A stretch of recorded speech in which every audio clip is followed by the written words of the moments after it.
기도하고 우리 수요 모임 시작하도록 하겠습니다. 기도하겠습니다. 하나님 감사합니다. 오늘도 우리가 이렇게 말씀을 나누고 함께 공부할 수 있는 시간을 허락하여 주심에 감사합니다. 지금은 우리가 성경 말씀 그 글자와 내용들을 받아들이지만 이것이 귀한 땔감 되어서 잘 모아질 때 성령님께서 그 말씀에 불을 지펴 주시리라 믿습니다. 영혼을 살리는 불이 될 수 있도록 역사하옵소서. 오늘도 말씀을 재미있고 즐겁게 나누고 공부할 수 있는 시간으로 인도하옵소서. 예수님의 이름으로 기도드렸습니다. 아멘. 아멘. 자, 오늘 레위기를 들어가기에 앞서 복습을 해야 되죠. 복습은 항상 누적으로 내용을 다 할 수는 없지만 우리가 지금 장제목을 외우고 있으니까 장제목을 점검함으로 우리 복습을 하도록 하겠습니다. 화면을 공유할게요. 자, 보다시피 창세기입니다. 지금부터 창세기를 다시 한번 떠올려야 돼요. 김집사님 센스 있게 창세기 책을 가지고 왔어요. 자, 그렇지만 한번 외운 창세기인지 어느 정도 기억나는지 한번 우리가 암송하고 있으니까 한번 떠올리면서 했으면 좋겠어요. 창세기는 시트에 이 기억하게 하는 것이 창이었습니다. 그렇죠. 창세기에 연관되는 창 하나면 1장에서 10장까지였었죠. 보다시피 창이 노아의 방주의 창, 이것으로 창세기의 창을 구분하고 있죠. 장 제목은 이렇습니다. 1장 천지 창조, 2장 이 선악과가 달려있는 모습이죠. 선악과 금지, 3장 뱀의 유혹이고 4장에는 가인이 아벨을 죽인 사건, 그래서 가인과 아벨, 5장에는 셋으로 이어지는 아담의 족보들이 계속 나옵니다. 그리고 창문이 있는 7장인 노아의 방주겠죠. 노아의 홍수가 시작됩니다. 7장 노아의 홍수, 8장 아라랏산에 머문 방주, 그리고 더 이상 물로 심판하지 않겠다라는 하나님의 약속이 담긴 무지개 언약, 그리고 노아의 가족들로 이루어서 이제 그 이후부터 나타나는 노아의 세계에서 10장 열국 백성 이렇게 외워도 된다고 했었죠. 노아의 족보까지가 10장이었습니다. 자, 이제 창 두 개가 나타나겠죠. 창 두 개 기억나시나요? 여기 있습니다. 소돔과 고모라 멸망의 그 성읍의 창이었었어요. 자, 이 멸망의 성읍이 나타나면 살짝 깨지는 것 같아서 제가 또 바꿨습니다. 창세기 11장에서 20장까지죠. 자, 한번 떠올려 볼까요? 자, 바벨탑 사건, 바벨탑이 이렇게 11장처럼 있다고 해서 바로 기억해야 되고, 아브라함이 하나님의 부름을 받아 갈대아 우르를 떠나는 아브라함의 소명, 13장은 롯과 이렇게 너는 좌하고 네가 좌하면 내가 우하고 네가 우하면 내가 좌하리라 했던 롯과 함께 떠나왔던 롯과 이제 땅을 나누고 분가하는 거. 롯이 잡혀가지요. 그리고 롯을 구해온 이후에 멜기세덱 제사장을 만납니다. 살레망 멜기세덱, 하나님의 아브라함과 횃불 언약을 체결하십니다. 그리고 이때 너의 후손을 통하여서 하늘의 별, 땅의 별, 뭐 이런 것들이 땅의 모래알과 같이 네 후손을 통해서 번성하게 할 거야 했는데 불순종하여서 이스마엘을 출생했었죠. 그래서 다시 한번 하나님께서 계명에 대한 하나님 약속에 대한 확신을 위해서 계명과 할례를 요구하십니다. 17장. 자, 이제 분가한 롯의 일이 일어나는 거예요. 그 지역에 소돔과 고모라 지역에 10명의 의인이 없다. 의인 10명이 없어서 멸망하는 그 천사가 나타나 의인 10명을 요구하는 아브라함과 그 이야기하는 장면이고요. 의인 10명이 없어서 소돔과 고모라의 멸망이 있습니다. 그리고 아브라함이 사라를 누이라 속인 첫 번째 사건이 있는 것이 아비멜렉에게 속인 아브라함, 이런 거죠. 자, 창세기 기억나십니까? 먼저 떠올라야 돼요. 창세기 이삭의 신혼방이죠. 이삭의 신혼방 창세기가 여러분들이 떠올라야 돼요. 창세기에 있으니까 바로 들어가 볼까요? 자, 이삭이 출생합니다. 이 창 너머에 이 기저귀가 떠올라야 돼요. 이삭의 신혼방 창세기였지, 창살이 있었지, 그리고 이삭, 그 기저귀가 걸려 있었지, 이삭이 이때 태어났어. 그 태어난 그 귀한 아들, 이삭을 모리아산에서, 번제로 드리려고 했던 그 모리아산 사건이 있었습니다. 그 이후에 방 왼쪽 구석에 사라의 영정사진이 있죠. 사라의 죽음이 이때 있었고요. 자, 이삭의 신혼방이니까 이삭과 리브가가 결혼하는 그 주인공이 등장해야죠. 24장 자리에 이삭의 결혼, 자녀를 낳습니다. 야곱과 에서 쌍둥이를 낳죠. 자, 이제부터 이삭의 이야기가 나오는데 이삭을 상징하는 가장 중요했던 거 이삭의 새 우물. 그리고 야곱이 어, 이삭에게 축복을 받기 위해서 염소 요리를 바치고 축복을 가로채잖아요. 그 염소 요리. 이삭의 야곱 축복. 그리고 형으로부터 도망치기 시작합니다. 도망치다가 돌베개 베고 잠을 자는 그곳에서 천사가 오르락내리락 하는 환상을 보고 그곳에서 하나님께 기도를 하면서 서원을 드리죠.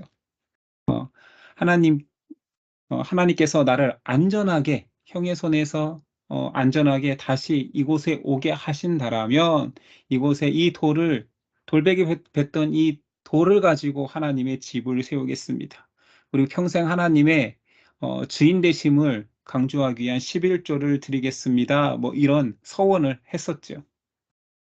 그리고 외삼촌 라반의 집에 가서 14년 동안 있으면서 이건 결혼 기간으로 삼은 첫 번째 아내, 두 번째 아내를 위해서 7년씩 봉사해서 14년 동안 어, 살았고 그 자녀들 이 금줄에 매어 있는 고추로 르, 시, 레, 유다까지 나왔고 단, 납, 갓, 아, 잇, 스 여긴 요새까지만 베냐민은 뒤에 낳으니까 그리고 여기에 딸도 하나 이렇게 표시되어 있죠. 이런 것들. 그리고 요셉이 자녀만 낳은 것이 그 아내와 결혼하여서 14년을 봉사했을 뿐만 아니라 이제 자기 소산을 위해서 열심히 일했으나 품삯을 삼촌이 계속 속여서 저에게 품삯을 주세요. 품삯을 요구하는데 어, 저, 사람들이 연약하다고 말하고 생각하는 아롱지고 검고 점 있는 거, 점 있는 거, 검은 거, 점검 이것들은 제가 갖겠습니다. 그래 그런 것들은 뭐 가치도 없으니까 그걸 네가 가져라 했는데 이상한 방법을 동원해서 아점검 양이 많아지게 했었죠. 다 기억나시죠? 내용이. 자, 그리고 이제 창 4개로 넘어갑니다. 창 4개는 저기 죄인들이 갇혀 있는 교도소 창 4개가 떠올라야 돼요. 요셉도 갇혔던 그곳입니다. 이 창 4개가 떠올라야지만이 31장에서 40장까지가 전체적인 시트가 있었고 요셉이 이곳에 갇혔었으니까 요셉이 주인공으로 요셉이 이렇게 서 있는 것이 이미지로 떠올라와야지 요셉이 보는 관점으로 앞의 장들을 다 연상해낼 수 있는 거죠. 자, 31장은 야곱이 드디어 요삼촌 집에서 이제 고향으로 귀향합니다. 야곱 귀향. 지금 야곱이 저기 라반의 집에서 쫓아오는 게 라반이에요. 여갈사 아두다에서 언약을 맺었던 거 이런 거 다 기억나시죠? 그림을 보고 생각나야 돼요. 그리고 형에게 가까워질수록 겁이 나기 시작하는 거예요. 형이 날 죽이면 어떨까? 하나님 살려주세요. 그래서 야복강에서 천사와 씨름합니다. 그렇죠? 여기서 씨름하는 이유가 있죠. 저 살려주세요. 확신을 주세요. 약복강 씨름이 32장이고 에서와 드디어 화해를 하고 자, 어디서 화해하느냐? 이게 가축들이 있는 우리간 여기서 지었다 해서 야곱과 화해한 장소를 상징하여서 이렇게 가축들이 있습니다. 야곱과 화해. 에서와 화해죠. 야곱과 에서의 화해. 그런데 바로 다시 고향으로 돌아가는 게 아니라 형 먼저 가세요. 전 천천히 가겠습니다 하고 딴 생각을 한 거예요. 세겜으로 갔죠. 이 세겜 땅에서 안타까운 일을 당합니다. 디나가 강간을 당하지요. 딸 디나가 강간을 당하고 레위와 시므온이 세겜 족속을 멸사 급습해서 다 죽이는 안타까운 일이 벌어지죠. 그때서야 야곱이 정신 차리고 '아 내가 안전하게 형과 화해할 수 있게 하나님이 안전하게 날 돌아오시게 하면 베델에서 내가 서원하기로 약속했었지.' 그래서 큰 사건을 경험한 이후에야 다시 그 베델과 약속을 떠올려 야곱이 베델로 향합니다. 그래서 회복된 베델 신앙, 이게 35장이고요. 그리고 그 이후에 에서의 족보가 등장합니다. 여기까지가 사실은 야곱의 일이라면 이제부터 요셉의 일이죠.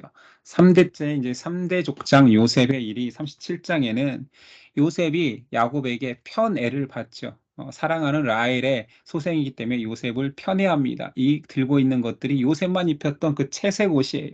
그리고 채색 옷에 나타났던 이 별들, 어, 별들이 나에게 절하더라. 뭐 이런 것들로 그 꿈으로 미움을 샀던 그 요셉의 꿈, 에피소드처럼 등장하는 것이 요셉이 들고 있던 것이 이 유다와 다말의 이야기죠. 며느리 다말의 이야기.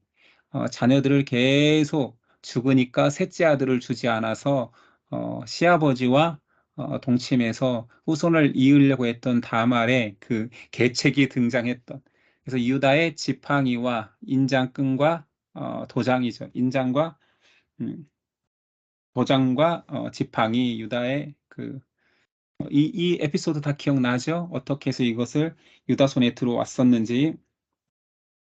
그리고 이거는 뭐 에피소드처럼 등장하는 38장이고 39장에 와서 다시 요셉의 이야기가 이어지는데, 요셉이 모함을 받아서 처음에는 이제 지금 감옥에 갇힌 요셉이잖아요. 음, 요셉이 팔려갔지만 보디발 장군의 집사로 인정받다가 그 아내가, 보디발 장군의 아내가 유혹해서 도망쳤는데, 그 아내가 나를 겁탈하고 도망쳤다라고 모함해서 갇히는 사건. 그래서 감옥에 가게 되죠. 그 감옥에서 누구를 만나느냐? 여기 이 사진 그림에 있는 떡 굽는 관원장과 술 빚는 관원장을 만나서 예언을 해주지요. 꿈 해석을 해주죠. 그래서 술 맡은 관원장이 복권하게 되고 떡 굽는 관원장이 죽게 되는 그런 에피소드가 있었습니다. 자, 마지막 시트는 기억나죠? 요셉 관저에 5개의 창이 떠올라야 됩니다. 이 창세기 다 새록새록 기억나야 돼요. 또 처음 듣는 그 스토리처럼 여러분 듣고 계시면 감상하면 안 됩니다. 절대 그러지 않을 거라고 믿고. 자, 요셉 관저에 창 5개가 떠오르면, 41의 1장에서 50장까지이구나를 떠올리며, 자, 요셉 관저에, 자, 여기는 총리의 의자입니다. 총리가 된 요셉. 이제 총리가 된 사건을 알잖아요. 흉년과 풍년이 반복적으로 일어났을 때 요셉의 지혜에 의해서 어, 이집트, 이집트에만, 애굽에만 그 곡식이 넘쳐나게 돼서 가나안에 살고 있던 요셉의 일가들, 형제들이, 아들들이 요셉에 와서 음식을 구하게 됩니다. 이때 형들을 알아본 요셉이 베냐민을 볼 수 있는 자기의 어떻게 보면 같은 엄마의 친형, 다 형제지만 어찌됐든 같은 엄마의 형제인 베냐민이 보고 싶어서 시므온을 볼모로 잡고 형제들을 시험합니다. 그쵸? 담보로 시므온을 잡아서 베냐민을 데려오면 곡식을 주겠다라고 하지요. 결국 견디다 못해 너무 또 기근이 심해서 베냐민을 데리고 와서 만나게 됩니다. 두 번째 방문 때 베냐민을 데리고 오지요. 그리고 또 이제는 베냐민이 오니까 형들을 시험하고 싶은 거예요. 자기를 팔아버렸던 형들, 죽이려고 했던 형들이 내 동생, 친동생 베냐민은 어떻게 대할까 해서 베냐민이 요셉의 은자를 훔친 것처럼 짐꾸러미에 넣었다가 베냐민이 누명을 쓰게 되지요. 근데 이 베냐민의 누명을 유다가 대신, 또 형제들이 안 된다고 안 된다고, 그리고 베냐민은 차라리 나를 볼모로 잡고 베냐민을 놓아달라는 말에 요셉의 마음이 다 녹고, 눈 녹듯이 녹고 형제들과 화해하고, 그래서 대성통곡, 화해의 대성통곡이죠. 형제들이 두 번째 방문에서도 음식과 이번에는 뭐 금은 보화까지 다 실려서 아버지에게 갖다 주라. 그리고 될 수 있으면 가나안 땅에 있지 말고 내가 총리로 있는 이곳으로 모시고 와라 해서 야곱이 드디어 요셉이 있는 뭐 온 가족이 야곱 일가가 애굽으로 들어오게 됩니다.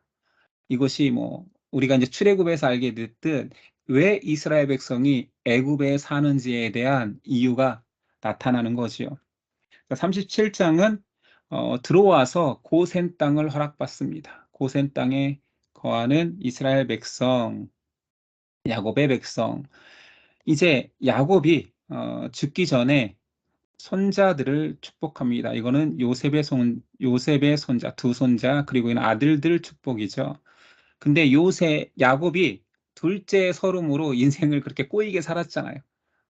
장자의 축복을 얻으려고 했다가 그렇게 멀리 도망도 가고, 그래서 요셉의 두 아들을 축복할 때에는 오른손을 당연히 첫째에게 올려야 되는데 어, 둘째였던 므낫세를 축복하고 둘째였던 에브라임을 축복하고 싶어서 이렇게 교차해서 오른손을 에브라임 둘째를 축복하는 장면. 이 요셉의 한이 서린 거겠죠. 내용은 그렇지 않지만 다 기억나죠? 그리고 마지막 축복 내용은 야곱의 12아들들의 축복 내용들이 쭉 등장하고 있습니다. 당연히 50장에는 그 야곱이 죽고 총리였던 요셉조차 죽는다는 내용으로 창세기가 마쳐집니다. 장제국 다 기억나죠? 네. 예, 기억난다고 해주세요. 자, 이 출애굽기는 뭐 지난주 거니까 이렇게 스토리를 이야기하지 않고 장제목만 빠르게 해도 여러분들이 다 기억날 것 같으니까.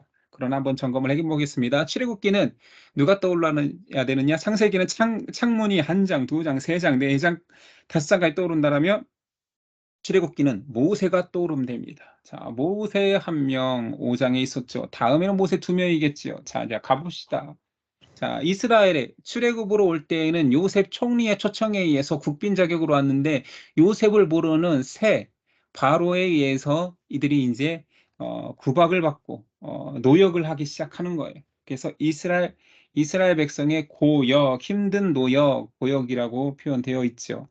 모세가 이 이스라엘을 구원할 자로 하나님께서 택한 모세가 출생합니다. 모세가 뭐 왕자가 되었고 이런 것들은 다 생략할게요. 모세의 세 번째 떨기나무 아래에서의 소명. 모세가 자신 없어하니 하나님께서 지팡이를 통해서 확신을 주십니다. 바로 앞에 서서 내 백성을 보내라 선포하지요.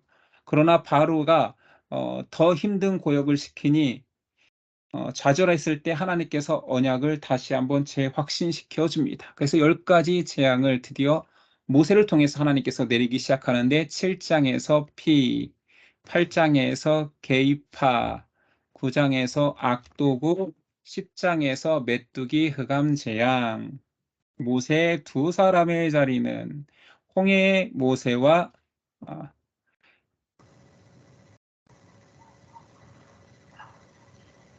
아말렉 전투의 모세입니다. 자, 11장은 바로 장자가 죽는 것이 아니라 한번 예고를 하지요. 그리고 6월절 지킨 가정만, 그 피를 바른 가정만 재앙이 넘어가서 6월절이 이루어지고 이때 출애굽이 이루어졌습니다. 광야에서 하나님께서 구름 기둥과 불 기둥으로 인도하시고 홍해 앞에서 애굽의 병사들이 쫓아오는데 홍해가 갈라짐으로 이스라엘이 건너고 병사들은 수장되지요.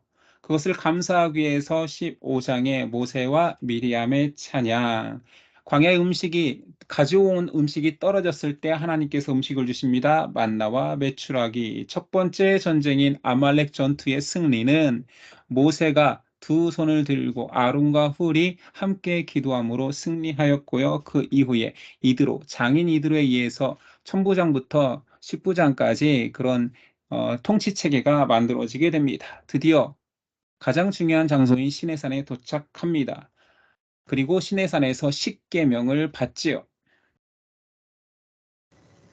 자, 모세 세 사람 기억나시죠? 자, 시내산 언약이 이루어지는 모세 성소를 성막을 계시하는 모세, 성막 안에 물등음 앞에 모세, 이 세 사람을 기억하고 이제 출애굽기 21장부터 떠올려 볼게요. 자, 이 차트를 들고 있는데 첫 번째 돌은 사용법, 두 번째 돈 지폐는 배상법, 이거는 재판법, 시내산 언약이 이루어지고요. 이제부터 성막을 이렇게 지어라. 가장 지성소 가운데 있는 법궤부터 설명하고 그 성소와 지성소를 덮고 있는 성막, 성막 기물 이런 것들을 설명하고 성소뜰에 있는 번제단이 여기 있습니다. 그리고 이 모든 제사를 집전해야 될 제사장의 옷을 이런 방법으로 만들어라 가르쳐 주셨고 제사장의 위임법, 위임 제사 방법까지 다 가르쳐 주셨고 물두멍을 이렇게 이런 방법으로 만들어라 하나님께서 계시해 주셨습니다. 이렇게 첫 번째 시내산 등정했을 때 모세가 첫 번째 시내산에서 그 율법을 받고 있을 때 하나님께서 네 백성이 타락했다. 돌판을 받은 그때에 하나님께서 속히 내려가 보아라 라고 하지요. 금송아지 사건이 벌어졌습니다. 이것은 첫 번째 증거판, 하나님께서 직접 만들어 주신 첫 번째 증거판이지만 알다시피 이렇게 모세가 던져서 깨뜨려집니다. 그래서 두 번째는 이 금송아지로 인하여서 깨어진 돌판, 이것이 32장의 내용이죠. 여기 모세 4명 한번 얘기해 볼게요.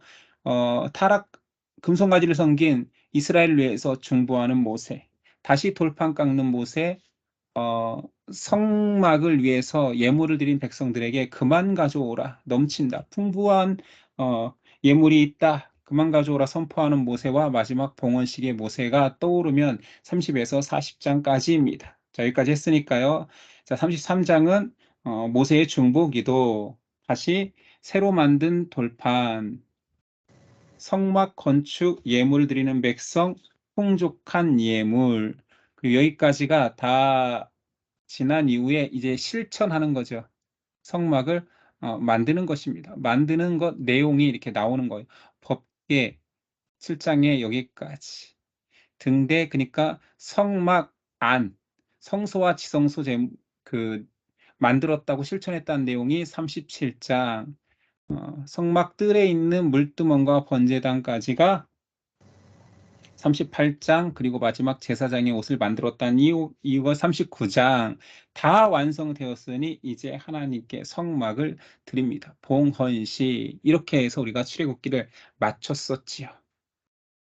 여러분들이 성경을 눈을 감고도 창세기부터 출애굽기 40장까지 자그마치 50장을 다 외우고 있는 거예요. 대단한 것입니다. 쉽게 온 것 같고 그런 것 같지만 대단한 거예요. 이런 식으로 우리가 1189장을 머릿속에 넣는다라면 하나님의 말씀이 입체적으로 보일 수 있고 신구약을 넘나들 수 있는 은혜가 있다라는 거죠. 자, 레위기는 자, 성막을 만들었으니 뭘 해야 돼요? 성막을 만들었으니 그 성막은 이동식 제사 초소잖아요. 제사가 예배니까 이동식 예배 초소라고도 말할 수 있습니다. 그러니 이 성막에서 예배를 드리는 뭘 드려야 될까, 어떤 제사를 드려야 될까에 대한 내용이 이제 레위기에 등장하는 것이겠죠. 자, 레위기는 뭘 떠올려야 되냐면 이 그림을 좀 이렇게 보여드릴게요. 창세기에는 창의 숫자, 출애굽기에는 모세의 숫자, 레위기에는 이제 더 이상 마지막 그 성막 봉헌식 이후로 모세조차도 성막 안, 성막들은 당연히 제사드리니까 제사자로서 들어갈 수 있지만 성소부터는 모세조차도 못 들어가요.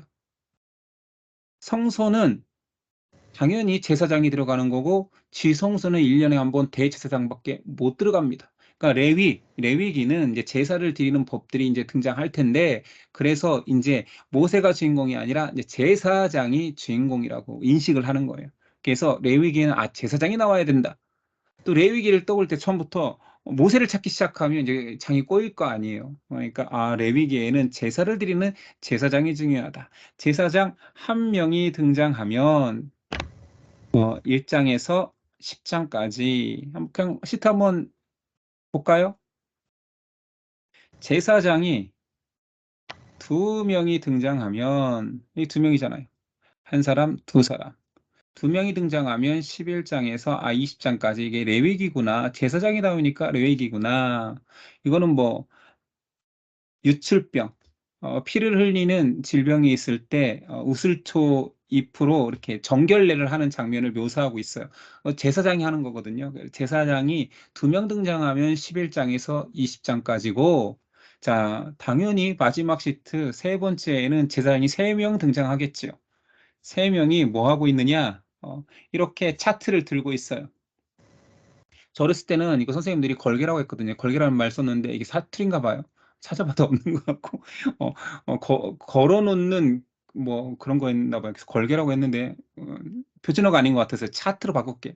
제사장이 차트를 들고 있는 3사람이, 한 사람, 2사람, 3사람이 있는데, 그러면 당연히 21장부터 30장까지가 이 3사람이 등장하는 레위기일 텐데, 레위기는 보다시피 8장, 9장, 10장 자리가 비어 있습니다. 그래서 30장까지가 아니라 27장까지, 27장까지만 외우면 된다라는 거죠. 그러니까 다른 건 몰라도 내용이 디테일하게 장제목이 안 떠올라도 창세기가 50장이고 창이 5개, 모세가 4사람, 40장, 출애굽기 40장이고, 레위기는 제사장이 3명인데 30장까지 없어. 27장이 끝이야. 이 정도만 알아도 여러분 성경 지식이 굉장히 풍부한 거예요. 지금 우리가 어찌됐든 성경을 막 들춰보면서 찾는 세대는 아니지만, 예전에 뭐 성경 들춰보고 목사님들이 성경 어디 펴라, 막 펴보고 막 이랬거든요. 그럴 때 성경 순서를 잘 모르거나, 뭐 지금은 색인이 있어서 편해졌지만 옛날에 색인 없는 성경 쓸 때에는 순서를 모르면 막 처음부터 훑어야 되잖아요. 레위기가 40장까지 있지? 이러면 안 되는 거죠. 레위기가 27장까지, 제사장 3명까지밖에 없어. 그렇지만 30장까지가 아니라 27장까지만 있어. 이것도 사실은 굉장히 신앙인으로서, 기독교인으로서 상식이 커지는 거죠. 레위기는 27장까지밖에 없어. 이런 것도 굉장히 중요합니다. 자, 이런 것들을 다룰 텐데, 오늘은 서론으로서 자, 레위기를 할 텐데, 레위기는 이제 내용으로 가서 해야죠. 자, 레위기 내용으로 와서, 레위기의 주제를 좀 간략하게 말한다라면, 레위기는 19장 2절이 주제 말씀이라고 보면 돼요. 너는 이스라엘 자손의 온 회중에게 말하여 이르라. 너희는 거룩하라. 거룩이 레위기의 주제입니다. 제사를 통하여서 죄를 속하여서 깨끗하게 만드는 이유도 너희는 거룩하라. 이는 나 여호와 너희 하나님이 거룩함이니라. 봐요. 하나님하고 사람하고 관련이 없으면 야, 내가 거룩해. 그러니까 너희도 거룩해.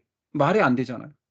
그런데 하나님이 이스라엘을 시내산 언약을 통하여서 이제는 너희는 내 백성, 내 것이다 선언했기 때문에 이제 하나인 거예요. 가족인 거예요. 하나님을 아버지라 부를 수 있는 하나님이 주인님이 된 거예요. 그러니 내가 거룩하니 내 백성, 선민, 이스라엘도 거룩해라. 관계성 속에서만 나올 수 있는 말인 거죠. 사실 거룩이라는 것은 사람에게 얼토당토 않는 말이긴 하죠. 그런데 하나님의 관계성 안에서 거룩해질 수 있다. 왜냐하면 내가 너희를 택하여서, 신학적 용어로 우리는 알고 있잖아요. 의롭다 할 거야. 칭의할 거야. 너의 모든 죄는 내 방식으로 사할 거야.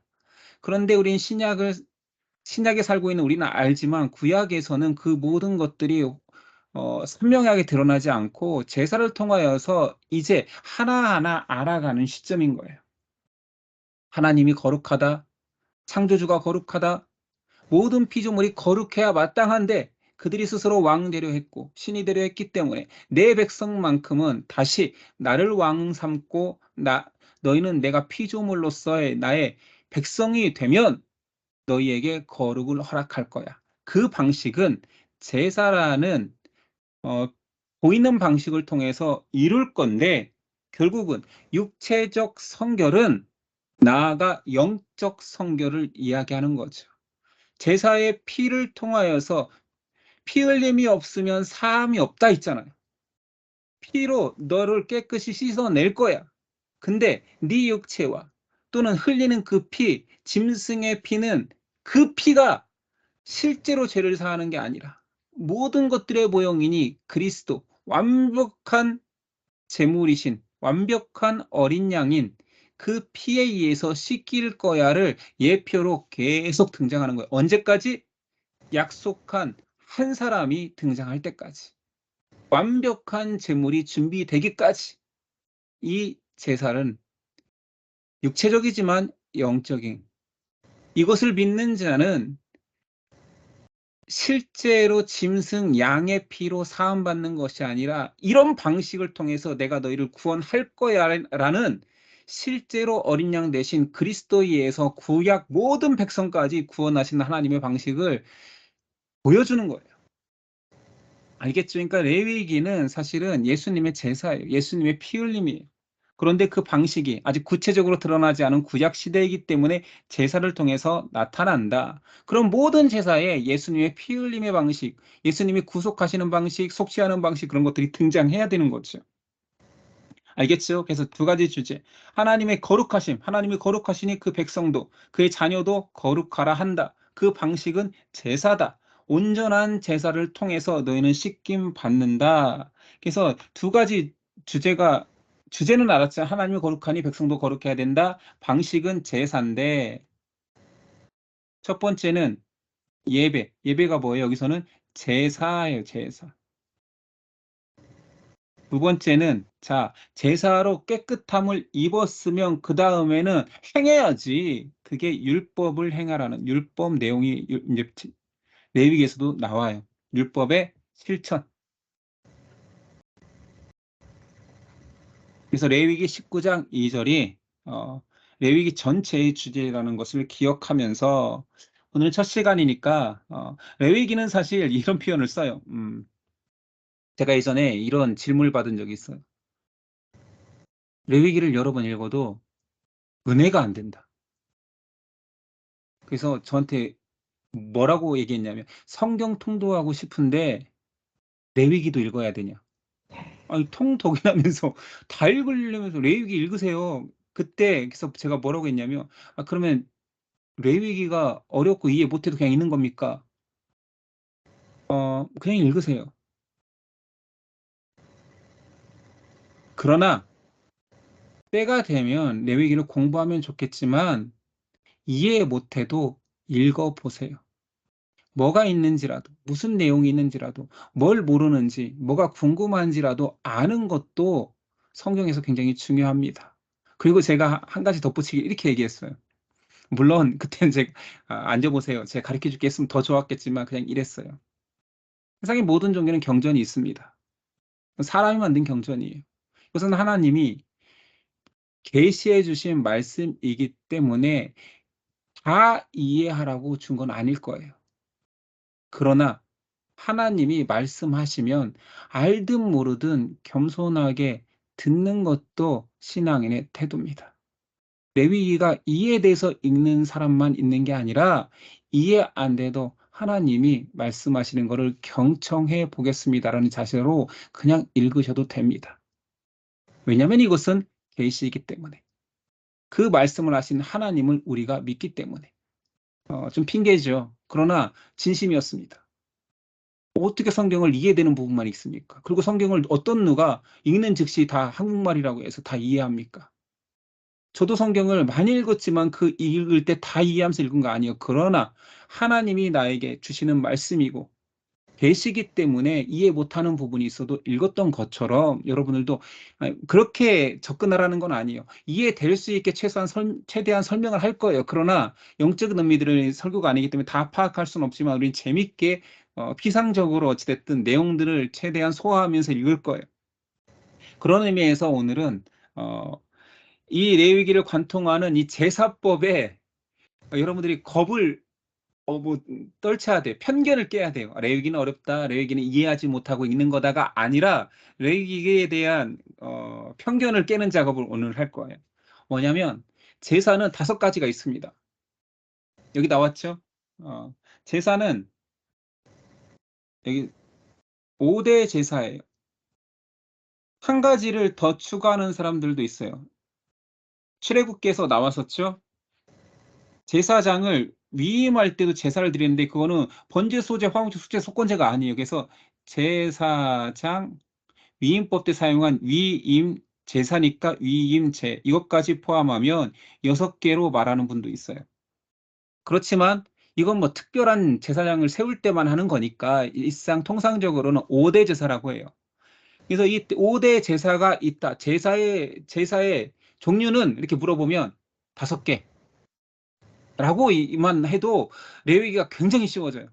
이것조차 안 해놓으면 막 번제하고 막 화제하고 섞이고 요제는 또 뭐야, 소제는 뭐지, 막 이런 게 다 헷갈리는 거예요. 한자로 우리가 번역해서 써놨기 때문에 제가 한자어를 특별히 넣었어요. 그러나 한자어를 안다고 해서 그 제사의 성격이 드러나는 것도 아니에요. 그렇지만 어찌됐든 제사가 몇 개라고요? 5개. 외웁시다. 이건 그냥 외우고 시작하는 게 이해가 빠르기 때문이에요. 첫 번째는 번제입니다. 태울 번자를 쓴 번제. 다 태워요. 재물을 다 태우는 것은 번제밖에 없어요. 그러니까 다 태운다, 번제. 다 태운다, 번제. 이렇게만 우선 외워놓으세요. 자, 5개의 제사, 번제, 그다음에 소제는 소자가 힐 소자를 썼어요. 희다라는 것은 곡물이라는 얘기예요. 그래서 곡물 제사 흰 걸로, 그러니까 여기 피가 나오지 않잖아요. 피의 제사가 다 모든 제사의 피의 제사 붉은 제사인데 소제만 흰 제사예요. 왜냐하면 곡식 가루를 빻아서 드리니까 하얘지잖아요. 그래서 힐소자 써서 곡식의 제사 소제. 됐죠? 힐소자. 번제는 다 태우는 제사 번제. 태울 번자 번제. 힐소자 소제. 여기까지만 외웠어. 2가지 벌써. 자, 화목제는 두 사람이 싸우면 화해하고 화목하죠. 그 화목의 한자가 화목하기 위한 제사가 있어요. 자, 뒤에 화목제 때 더 상세하게 하겠지만 우선은 우리가 지금 5가지 종류를 외워야 되니까 화목하기 위한 제사가 있구나. 화목제. 속죄제는 이 속은 바칠 속자의 허물 죄자예요. 그러니까 죄는 우리가 알고 있는 그 죄예요. 죄를 짓다 그 죄. 바칠 속자. 그러니까 이 죄에 대해서 바치는 거죠. 죄를 사함받기 위해서, 그러니까 속량받기 위해서 죄 속량을 위한 제사가 속죄제예요. 문제는 속건제가 성격이 약간 비슷하거든요. 허물 건자를 써요. 이것도 속죄받는다 허물.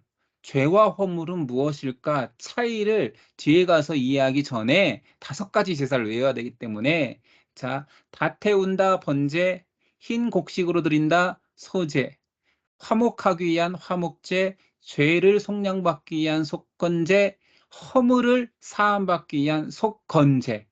됐죠? 자, 5개 속으로 따라해 보세요. 번제, 소제, 화목제, 속죄제, 속건제. 이게 구약의 5가지 제사예요. 한 가지를 더 플러스하면 이거는 뭐 백성들에게 해당되는 것이 아니라 특별한 사람들을 제사장을 세울 때 제사장 위임제. 이건 까먹어도 돼요. 그냥 5대 제사 이렇게 물어보면 번제, 소제, 화목제, 속죄제, 속건제. 알겠죠? 5개 지금 다 이거는 외웠습니다. 근데 문제는 성경에 왜 헷갈리기 시작하냐면 이 제사들을 드리는 방식이 있어요. 4가지 방법으로 이 제사들을 행해요.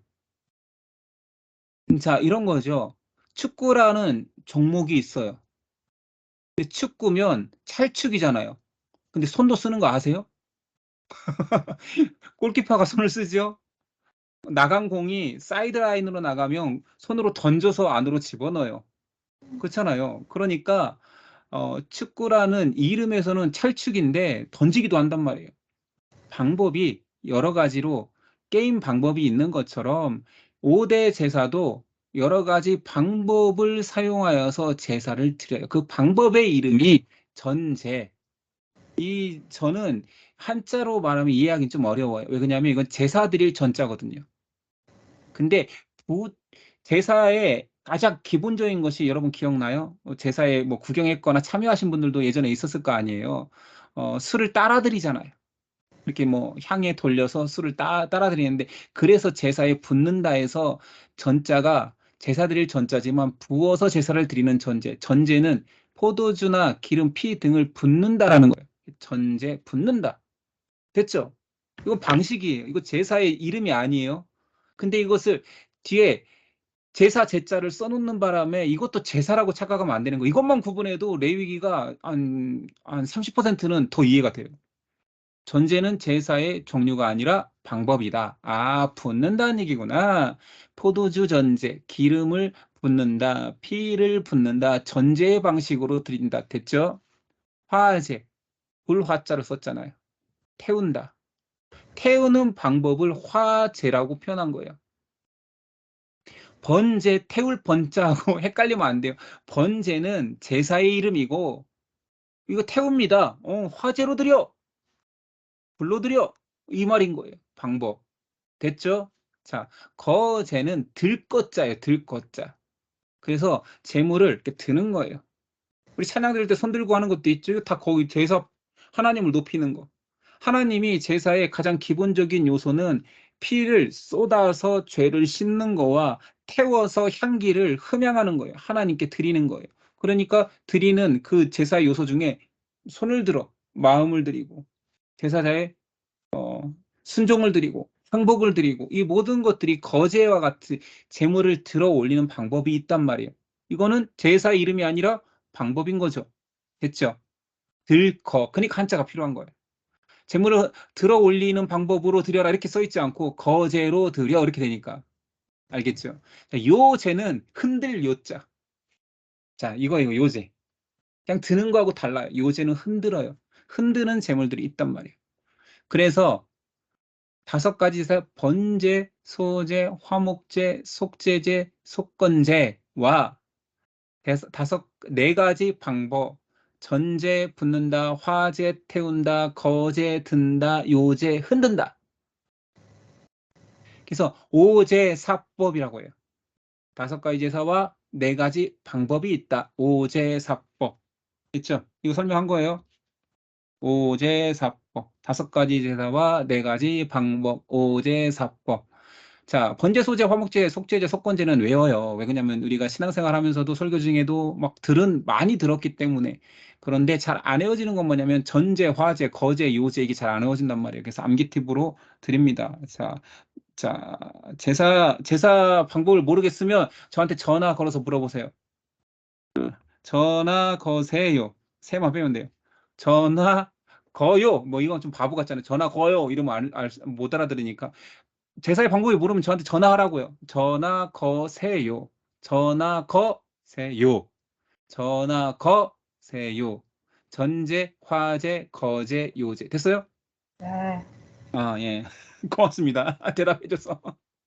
그래서 오늘 번제까지 안 나가고 여러분들이 레위기를 너무 처음부터 많이 나가면 재미없어. 이 또 복잡해. 제사를 내가 왜 알아야 돼? 지금 제사 드리는 세대도 아닌데 이럴까봐 지식적으로 좀 알자고요. 이거 레위기에 내가 제사의 이름도 알고 방법도 알고 이러고 나서 들어가야 이제 쉽고 진입 장벽이 낮아지고 레위기는 재미없는 책이 아니라 그 속에 그리스도가 담겨 있기 때문에 너무 정말 아름답고 귀한 책이에요. 그 편견을 깨기 위해서 오늘 여기까지만 할 건데 다시 한번 반복을 할게요. 그럼 얼굴 보고 해볼까요, 이제? 제가 우선 오늘은 여기까지 하는 걸로 하고 이제 여러 얼굴을 보고 한번 나눠볼게요. 자, 레위기는 오제사법만 알면 레위기 전체가 그냥 수월해져요. 30%가 그냥 거저 이해가 돼요. 자, 5가지 제사의 이름. 첫 번째, 태운다. 번제. 흰 곡식으로 드린다. 소제. 소제. 자, 하나님과 화목하고 이웃들과 화목하기 위해서 제사를 드린다. 화목제. 화목제. 죄를 속량받기 위해서 드린다. 속죄제. 자, 나의 허물을 사함받기 위해서 드린다. 속건제. 물론 이거 허물이라는 개념은 제가 왜 강조하냐면 한자가 그래서 그런 거 허물 건자를 썼기 때문이지 실제로 허물을 사함밖에 속건제 드리고 이런 건 아니에요. 더 디테일하게 나중에 다루겠지만 우선 우리는 외워야 되니까 번제, 소제, 화목제, 속조제, 속건제만 머리에 그냥 외워버리세요. 이거는 천국 가서 시험 볼 수도 있어요.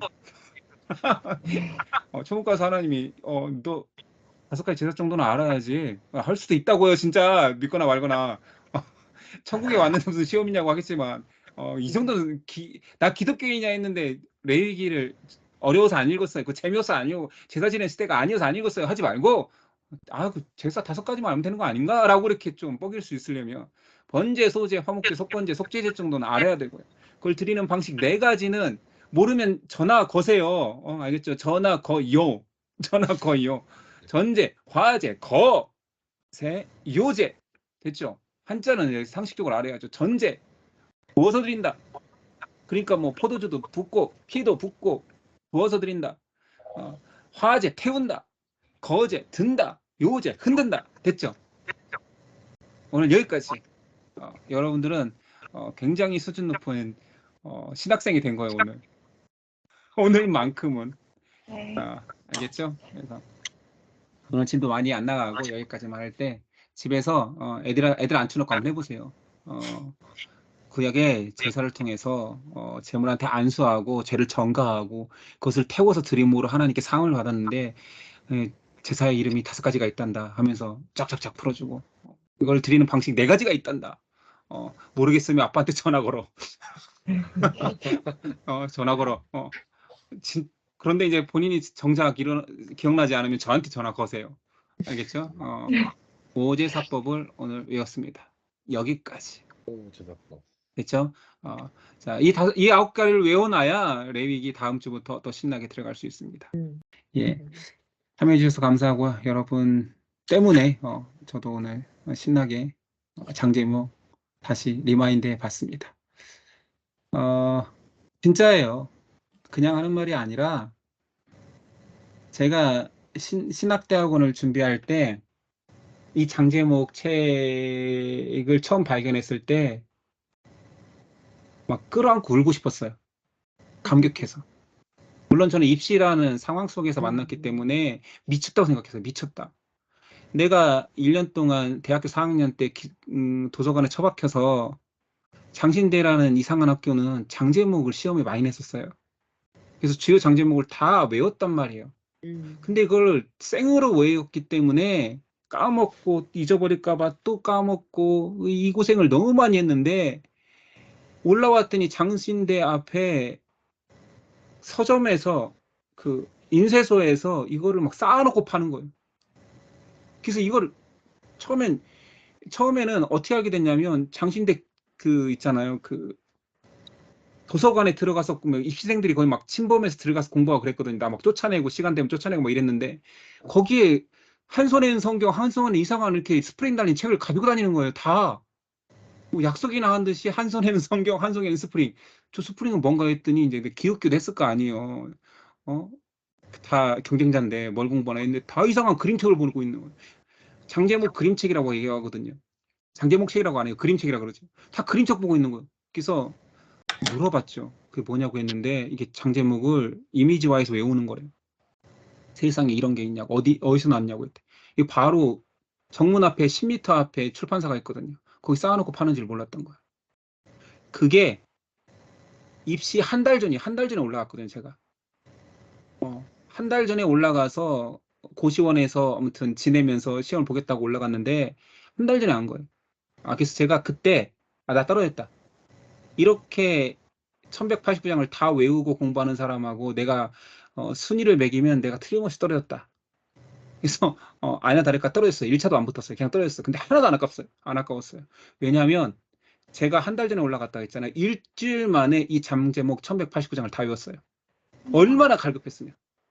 정말 하나도 과장하지 않고 일주일 만에 1189장을 다 외웠다니까. 물론 제가 그 전에 성경 지식이 있고 성경 시험을 보려고 했던 사람이기 때문에 가능한 거기도 했지만 이걸 순서대로 외우는 게 너무 행복하고 좋아서 뭐 시험 뭐 잘 보고 못 보고는 아무 상관이 없었어요. 나한테 장제목이 지워진 것 때문에 너무 행복해서 일주일간 너무 행복하게 이걸 외우고 이 책을 나도 알게 됐고 성경 1189장을 나는 이 책으로 다 그냥 순서대로 외울 수 있다라는 이 감격 때문에 내년에부터도 된다 그런 마음이었어요. 그런 책이라니까요, 저한테. 그래서 그게 중요한 게 아니라 그때 내가 어떤 생각이냐면 그때 제가 신학생이 아니잖아요. 소명은 받았지만. 그때 제가 나중에 제가 사역자가 되면 다 알려줘야지. 정말 다 알려줘야지. 다 알려줘야지 했는데 제가 이것을 선물한 사람이 진짜 많아요. 물론 여러분들도 지금 저랑 나가기 전에 예심 초창기 때 다 선물했어요. 다 버리고 막 잊어버리고 효신 같은 경우에 한 번 더 달라고 하면 또 주면 또 잊어버리고 또 잊어버렸어요. 또 없어요. 막 이러고 그런 장신대까지 내가 또 사러 가야 되는데 가겠냐고 막 안 준다고 막 이러고 했는데 그런 책이에요. 어떤 이에게는 이게 막 눈물겹게 사랑스러운 책이고 어떤 이에게는 그냥 제가 심지어는 목사가 된 내 CCC 순원 아들에게도 선물했었어요. 안 봐요.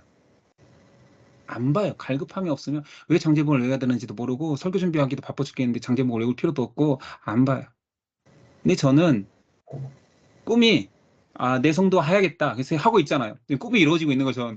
그리고 제 꿈은 뭐냐면 노인 되어서 고속 치면서 치매 예방하는 게 아니라 노인 되어서도 1189장을 암송하고 노래할 수 있으면 그 치매 예방뿐만 아니라 하나님 앞에 가서 장제목 읊으면서 자랑해야지.